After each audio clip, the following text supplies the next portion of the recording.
എല്ലാവർക്കും നമസ്കാരം. ഇന്നത്തെ ശുഭചിന്ത: തനിക്ക് വേദനിക്കുന്നത് പോലെ എല്ലാവർക്കും വേദനിക്കുമെന്ന ചിന്ത ഓരോരുത്തരുടെയും മനസ്സിലുണ്ടായാൽ ആരെയും സങ്കടപ്പെടുത്താനും ദ്രോഹിക്കാനും ഒരാൾക്കും തോന്നുകയില്ല. മറ്റൊരാളെ വിഷമിപ്പിക്കുമ്പോൾ നമുക്ക് ആ വിഷമം വരുമ്പോൾ എങ്ങനെയെന്ന് ഒന്ന് ആലോചിക്കണം.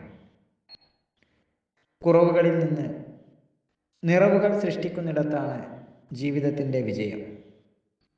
ചിലത് കാണാതിരുന്നാൽ, ചിലത് കേൾക്കാതിരുന്നാൽ, ചിലയിടങ്ങളിൽ മൗനം പാലിച്ചാൽ ജീവിതം വളരെയധികം മനോഹരമാകും. ആവശ്യമുള്ളിടത്തും ആവശ്യമില്ലാത്തിടത്തും പലതരത്തിൽ പ്രതികരിച്ച് നമ്മളെ ഇല്ലാതാക്കുകയാണ്. മൗനം വിദ്വാനുഭൂഷണമെന്ന് നമ്മൾ കേട്ടിട്ടില്ലേ? എല്ലാവർക്കും നന്മകളുണ്ടാകട്ടെ. എല്ലാവർക്കും ജീവിത വിജയം ഉണ്ടാകട്ടെ. നന്ദി, നമസ്കാരം.